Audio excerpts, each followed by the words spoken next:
Teenage Wrist Still Love album review. Let's chat about it. Hey friends, what's going on? John here from What's Spinning here tonight to chat about this latest album from Los Angeles-based band Teenage Wrist. They've been at it for a few years now. I first got wind of their stuff during the time of their first couple of EPs they were putting out. A couple of friends sent their stuff my way, and I did enjoy it, and enough to check out their full-length debut album, Chrome Neon Jesus, and I was actually kind of blown away by the thing. I thought they had a really unique, modern approach to emo, bringing in elements of everything from classic shoegaze and that sort of 90s alternative rock sound, but they did it really well. It wasn't, it wasn't all just nostalgia. It wasn't all just throwbacks. The glistening production on this thing was really good. The catchy hooks were aplenty, and there were just great tracks on here like Dweeb and the title track. It ended up becoming one of my favorite rock albums of the year when it came out, and I was very excited to see where they would go next. Now, a few years later, they followed that up with their Earth is a Black Hole album, which, I feel like I didn't give this album enough credit because it still is a very good project with a lot of the same leanings as their debut album. I mean, I called Silver Spoon one of the best rock singles of the year and made it to my top 50, and there's great deep cuts on here as well, like High Again. But the bar for me was very high after their debut album, and I don't think that they kind of met the expectations that I was expecting them to. The songwriting wasn't as, powerful. The catchy hooks were a little more shaky. I don't know. Their departure from that kind of bulky, shoegazy sound was a little underwhelming for me. But still, I did think that the album had a ton going for it and some really great tracks, which leads me to this new album, Still Love. Leading up to this thing, they dropped a handful of singles, and I was kind of confused by a few of them. I thought that this was the shakiest set of singles that they've dropped ever since their debut. I thought that some of them were really good, some of them were really bad, and this album, I mean, there's still a lot of things to love about this band. If you are into modern emo, you're going to want to listen to this album, but I believe that the cracks are starting to show a little bit more. This album starts off with Sunshine, and this is business as usual for Teenage Wrist, but let me tell you, business is good. This is a crunchy throwback alternative rock track with a big hook, some gnarly production. The production's a little more rough around the edges, but if you are a throwback sort of old school alternative rock fan, you're going to want to hear this because it's a great track. It's also got that deeply nostalgic sound that just wraps this track up in a nice little bow. It's great. Still Love featuring Soft Cult. I mean, this sound is just home for me. I actually think this is the best track here and an awesome rock single. Between the big, emotional performances and the shimmering production and the shoegaze influences, this is so good. It's anthemic, it's heartfelt, and Soft Cult's feature here just brings things together and gives it even a bigger sound than it already did. It's also got that sort of dreamy, hazy film to it that I loved so much about their debut album. This track is awesome. Do not be surprised to see this on my singles list for the end of the year. Digital Love is really great too. Do not be too shocked if you see this on my singles list for the end of the year.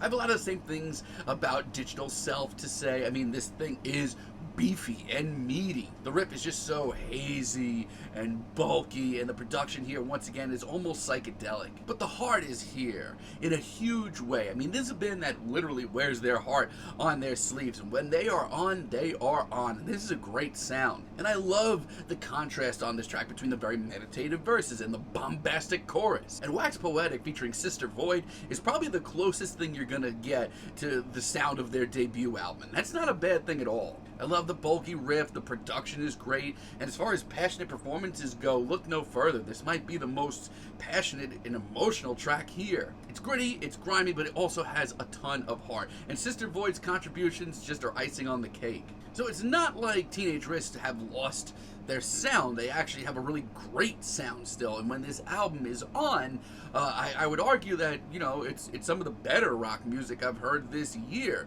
The only issue is this is easily their least consistent album, and more now than ever, the foundations, the cracks in the foundations of this band are beginning to show more and more and more. Like Dark Sky featuring S.A. Martinez. This track has a lot going for it if you really want to like break it down. I mean, it's got that hazy production and energy that I like, and the production is really fiery as well. But then you have S.A. Martinez of 311 fame, which I don't know why he was chosen for this track.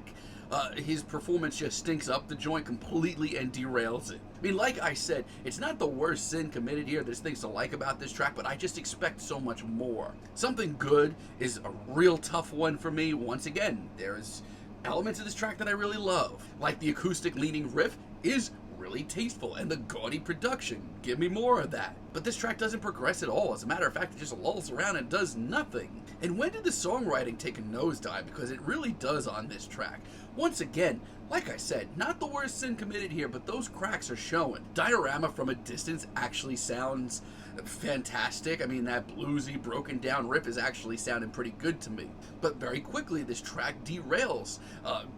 No progression once again. And the passion here does not add up to the rest of the album. This literally comes off like a modern Stained track, but with like a little edgier production.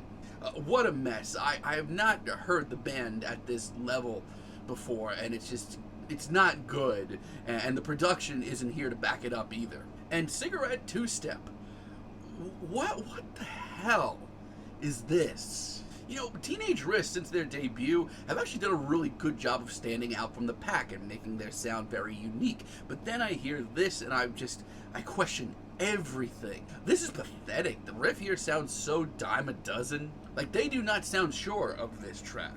Not even close. And I'm not opposed to them going for a heavier sound. That actually sounds really solid on paper. But this track ain't it. And David Marion of Fear Before the March of Flames, who I have never been into. Why? It's one of the worst tracks that I've heard all year, especially in any rock genre. This is so awkward. Sprawled, on the other hand, it's one of the most slow and pensive tracks here, which I'm not opposed to. And there's just a lot on this track that just doesn't add up for me. Like, for one, the lumbering, slow-paced bass is just so clumsy sounding. And, I mean, like, the vocals are okay.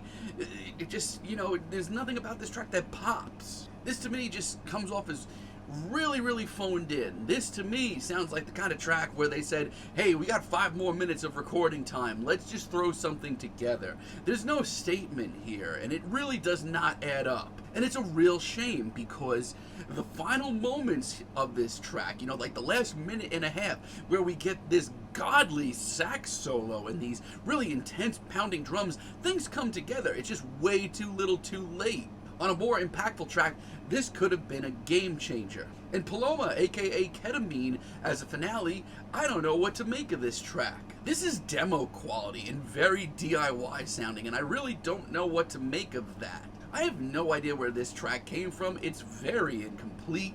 I mean, I'm shocked that this track made the cut. This is far from Teenage Wrist, you know, in the raw, you know, them just, you know, letting it all spill out. No, this sounds like them on their off day and not putting in a lot of effort. I mean, there are some late album moments that actually are really cool still, like Cold Case, for example.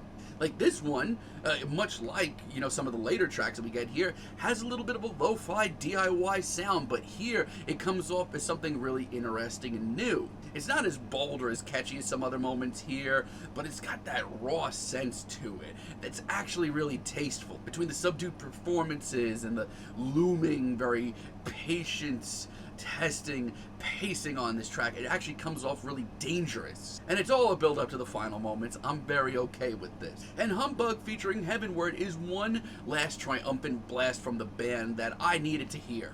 It's arguably one of the most true to form Teenage Wrist tracks here, maybe even the best track here. It's got that cutting vocal performance, the hook is really memorable. This to me is a great example of how they can make their sound a little bit more rough and tumble, a little edgier, a little heavier, and make it work.